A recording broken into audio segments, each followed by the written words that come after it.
veteran diving instructor suffered a terrible accident while trying to recover bodies underwater. Although he survived by sheer luck, his stomach became swollen, like that of a woman 9 months pregnant. On the 9th of September 1979, 3 diving enthusiasts went cave diving in Jacob's well. 2 of them disappeared deep inside the passage, and the only survivor rushed to the surface to call for help.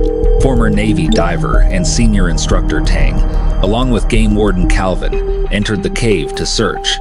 Inside the cave were 4 chambers, and the victims had vanished in the horseshoe-shaped passage between Chamber 3 and Chamber 4. The 2 rescuers first checked the ceiling of Chamber 3 to make sure the missing divers weren't floating above.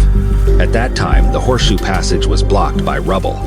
Tang had no choice but to grab the guide rope and slowly squeeze into the blocked passage to feel for the bodies. Suddenly, a surge of water mixed with sand rushed in from Chamber 4, making his vision blur. Worse yet, he became stuck and couldn't move. The more he struggled, the faster he breathed.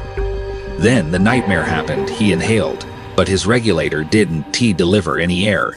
He tried again, still nothing. Instead, he sucked in a mouthful of water. That's when Tang realized his regulator had failed. His entire body began to convulse violently, but that very struggle freed his arm. At that moment, he felt someone pulling him. Calvin, who had been waiting outside the passage, noticed a sudden burst of mud and sand coming from the entrance and realized Tang was in trouble. He crawled into the passage, found Tang, and pulled him out with all his strength.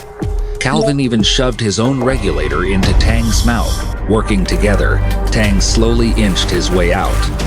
When Tang was finally dragged out of the cave, everyone who saw him was shocked.